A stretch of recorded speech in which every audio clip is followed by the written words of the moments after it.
Campaign 2018 is sponsored by Wisconsin Hospital Association, Wisconsin Counties Association, Wisconsin Realtors Association, Marshfield Clinic Health System, and Campaign 2018 partner Milwaukee Journal Sentinel.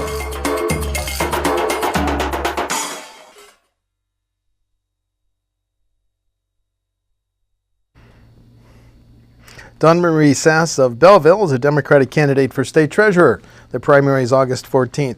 Dawn, welcome back to WisconsinEye. Thank you for having me. Well, let's do a little history here. You were state treasurer. You served from January of, go ahead. 2007 till January of 11. Till January 11. And so you lost your bid for a second term. Yes, I did. When you became treasurer in January of 07, how many FTEs did you have? How many employees? We had 15. 15. And that office has now been eviscerated by different governors and legislators. Yes. So what functions has the office lost? Well, on the books, the functions are all still there. The current treasurer just doesn't do any of them. So unclaimed property was unlawfully transferred to the Department of Revenue. Department of Revenue. Why was it illegal? Because it's supposed to be under the guise of the treasurer's office. And so they just transferred out. And with it went most of the employees. We had, I think about 5 of them were permanent LTEs, and the rest of them were regular civil servant employees. Is it in the Constitution that unclaimed property is a function of the state treasurer's office? Yes, it is. It's in the Constitution? Okay. Also, the EdVest, was that part of, had that been transferred prior to you taking office? No, EdVest was still in my office. It started in Department of Administration, but they didn't really want it, so the treasurer took it under the wings of the Treasury office, and that's where it remained. And when I took office, it had been in existence for 10 years.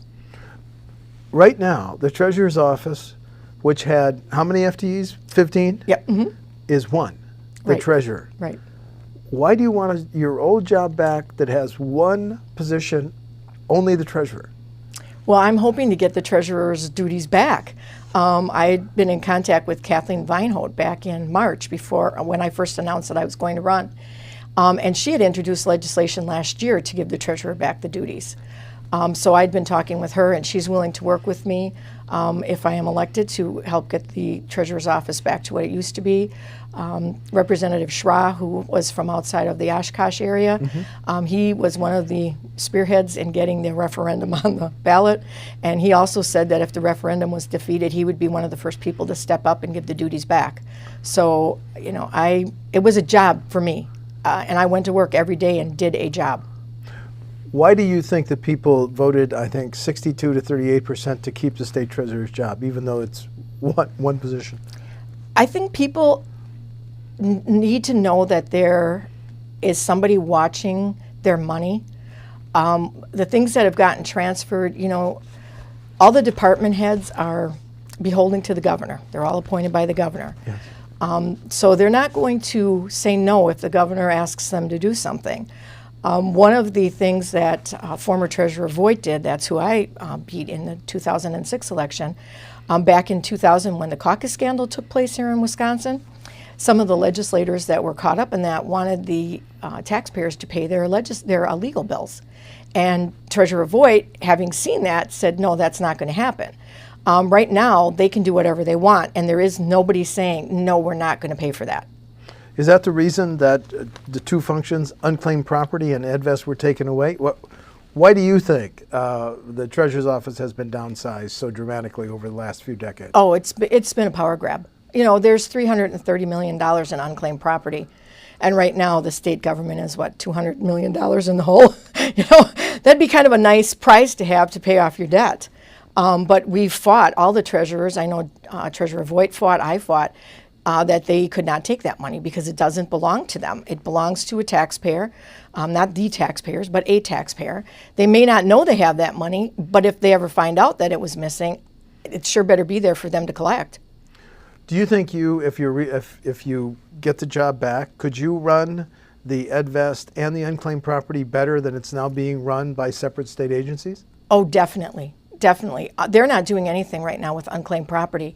And when I came in, I followed in Russ Feingold's footsteps, and I went to all 72 counties every year of my term with our unclaimed property database. We set up at malls, public libraries, some county fairs, in city county buildings, and we would let people know that we were coming. So we were filling out claim forms all over the state for 4 years.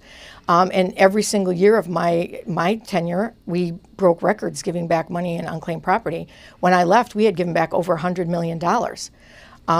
We had a booth at the state fair. I was told that the DOR doesn't do that. We had a booth at the state fair. We were there all 11 days. I worked like 9 out of the 11 days at the booths, especially on the weekends, so my staff wouldn't have to be there. And we really actively went out and searched to give people their money back. With EdVest, I started contests for school kids when I was in office. When I left my office, 75 children actually had EdVest accounts open for them. We didn't just give them a check with prize money. We actually opened an EdVest account. So 75 kids have EdVest accounts that normally wouldn't have had that. They're not doing that now either, going out and actively trying to up our presence in the college. You know, the college tuition is just out of control, and student loans are out of control. So, you know, it was a nice thing to at least give them something to start and, you know, work towards college. Do you need a Democrat to be elected governor on November 6th to have a fighting chance to get back some of the programs that have been taken away? Well, I'm hoping that whoever gets elected, that the people who, you know, the legislators on both sides of the aisle who said that they would, you know, step up to the plate and give the duties back, I'm hoping that they're really willing to work that way and shake hands and let the treasurer become the treasurer. You know, it's ridiculous that, you know, Wisconsin is a business, and it's ridiculous that they wanted to fire their chief financial officer. Some people have said the only job left for the state treasurer is to be a member of the Board of Commissioners of Public Lands. You had the state treasurer's job. There was a lot more to it then. Do you think that's all that the job amounts to now, meaningfully?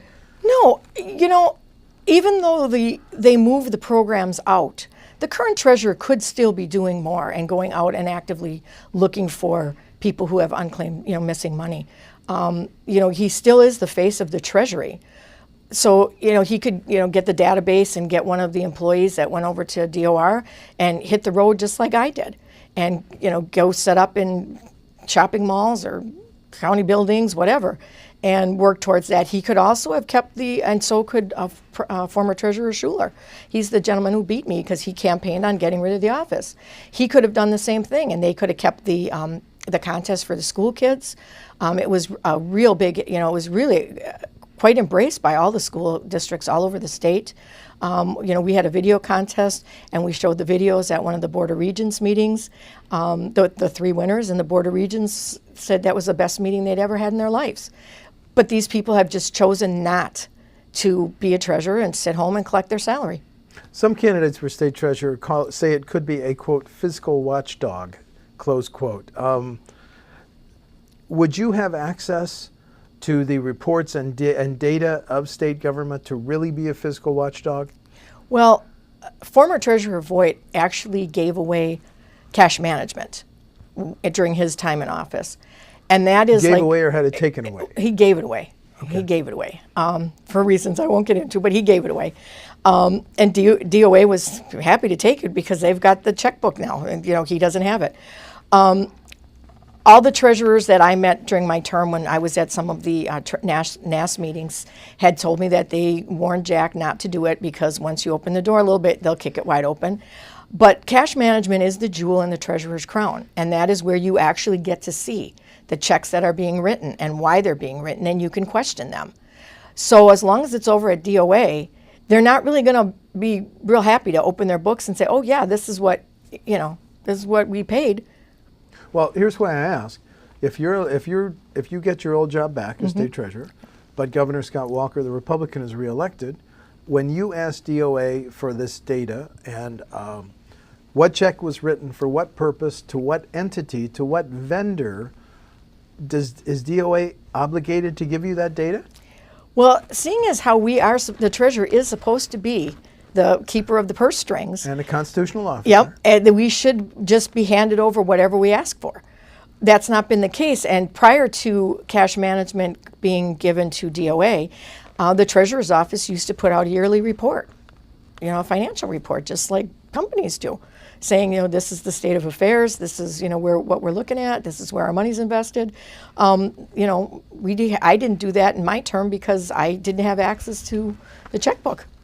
If you're elected treasurer on November 6th, one of the first things you do is get a form from DOA asking you to specify what would be what you would want to run the agency in the next biennium, 2019, 2021. Right. How many additional staffers would you ask for, and what programs would you seek? I would ask for, because they took everything and DOR took the unclaimed property database and just made it into something else, so it's not easily accessible to what we used to have as in the Treasury office. I would need at least 15 people, if not more, because we're going to need an IT person to get the database back up to where it could be so that it's portable again. I want all the programs back. I want EdVest back. It was in the office almost since day one of its inception. I want unclaimed property back. I want the local government investment pool back, which has always been in the Treasurer's office. Not most people don't know about that, but there's about 1,300 small government entities throughout the state of Wisconsin, small sewage districts, small school boards, little towns and villages that pool their money, especially around property tax time. They pool their money with the state treasurer's office, and it's very liquid and very fluid. So instead of them going to like a neighborhood bank and putting it in a CD and then having to break it if something happens, they can come back to the treasurer's office and say, oh, hey, look, my main street just got washed out because we had floods, which is what happened on the west side of the state when I was in office. Viroqua and Gays Mills had those couple of floods right in a row. And they can come and take their money out and get all the interest that they earned if it was in there a day, a week, a month, instead of going to their local bank and having to break a CD and get penalized. So I want that back. And I want cash management back. I know cash management is going to be a fight. Right. If you're elected treasurer and you're not successful in getting these programs back, it's a one-person shop in the basement of the Capitol. Is the job worth holding? Yes, because I will still go to work every day, and I will somehow get a database on a laptop computer and a printer just like we had, and I will go out by myself to all the counties and set myself up and put out my own press releases and say, hey, I'm coming, and meet me here, and I'll look for unclaimed property for you. Okay. That's the first day in office back in January of 2007. My entire staff turned around and looked at me, and they were like, what are you doing here? I says, well, as of noon yesterday, I became the new state treasurer, so we open at 7:45, right? So I'm here to work. Huh. They were stunned. Final question then. You want to highlight differences between you and your primary opponent, or how many opponents? There's two other Democrats. Two other Democrats. Mm-hmm. Why are you more qualified than the two other Democrats? Well, number one, I've held the job. So I actually know how to do it. And I learned every single job in that office. I sat down with every person, my accountant, the LGIP, I can do all of their jobs. I have a job that I can quit, which I will quit. My two opponents each have businesses, their own businesses. One has two businesses, the other one has one. One of them, I believe, is a conflict of interest. She owns her own investment firm, and I believe that's a conflict of interest, running for treasurer. I don't know how she could just put her own business. Either of the two of them can put their businesses on hold for 4 years and hope that they're going to be there when they come back. And I am planning on quitting my job and making this my job. Just the people elect me to go to work. Okay, thank you. Dawn Marie Sass of Belleville is the Democratic candidate for state treasurer. The primary is August 14th, the general election November 6th. Dawn, thank you for talking to WisconsinEye. Well, thank you for having me. Thanks. Campaign 2018 is sponsored by Wisconsin Hospital Association, Wisconsin Counties Association, Wisconsin Realtors Association, Marshfield Clinic Health System, and Campaign 2018 partner Milwaukee Journal-Sentinel.